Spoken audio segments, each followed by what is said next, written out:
আমরা এখন দেবতা হোমের যে সর্বশেষ যে জায়গাটা সেখানে আমরা অবস্থান করছি। এখানে যে সকল দর্শনার্থীরা আসছে তাদের কাউকে এখানে অবস্থান করার জন্য দেওয়া হচ্ছে না। এখানে কর্তৃপক্ষ নির্দেশনায় কোনো দর্শনার্থী এই স্থানে অবস্থান করতে পারবে না, কোনো ছবি তুলতে পারবে না। এটা হচ্ছে দেবতা হোমের সর্বশেষ স্থান।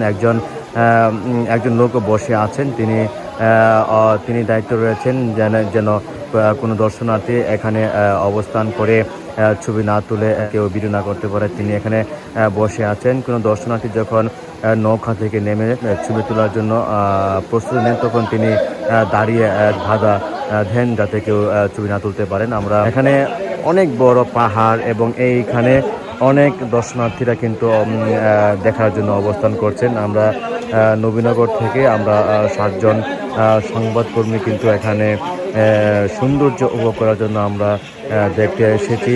অনেকেই কিন্তু কেউ বাংলাদেশের বিভিন্ন অঞ্চল থেকে অনেক দর্শনার্থীরা কিন্তু এখানে আসছেন, তারা এই সৌন্দর্য উপভোগ করার জন্য। আমরা কিন্তু প্রায় 2 কিলোমিটার হবে যে নৌকা বেয়ে এখানে এসেছেন। আমরা নৌকা দিয়ে এখানে এসেছি। আমাদের সহকর্মী মিঠুর শত্রুধর পলাশ, তার পিছনে রয়েছেন নবীনগর প্রেস ক্লাবের সাবেক সভাপতি, মাই টিভি ও মানব জীবনের নবীনগর উপজেলা প্রতিনিধি শ্যামাপ্রসাদ চক্রবর্তী, শ্যামল দাদা। পিছনে রয়েছেন আল আমিন, এর পিছনে রয়েছেন সাংবাদিক সফর আলী ভাই।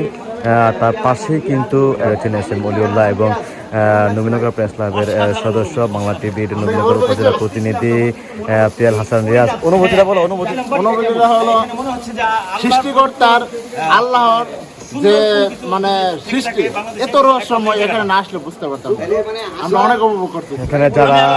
এখানে যারা আসছে অবশ্যই তারা কিন্তু এখানে যে সৌন্দর্য তারা কিন্তু উপভোগ করতে পেরেছে। আমরা যে পাহাড় দিয়ে বেয়ে আসছিলাম, অনেক ক্লান্ত ছিলাম, কিন্তু এখন সেই ক্লান্ত দূর হয়েছে। এখানে সৌন্দর্য উপভোগ করতে পারে এবং একটু পিছনে দূরে গেলে কিন্তু 200 ফুট নিচে এখানে কিন্তু মাটির নিচে উচ্চতা কম। ওই যে একটু দূরে গেলে কিন্তু 200 ফুট পানির নিচে 200 ফুট মাটি রয়েছে।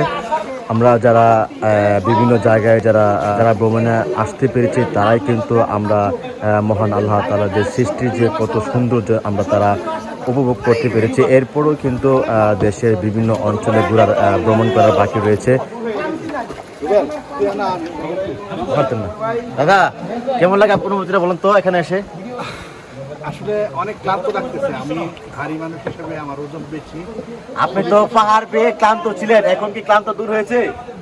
এখানে আসার পরই মূলত আমার ক্লান্তিটা দূর হয়ে গেছে এবং অনেক প্রশান্তি মনে লাগছে।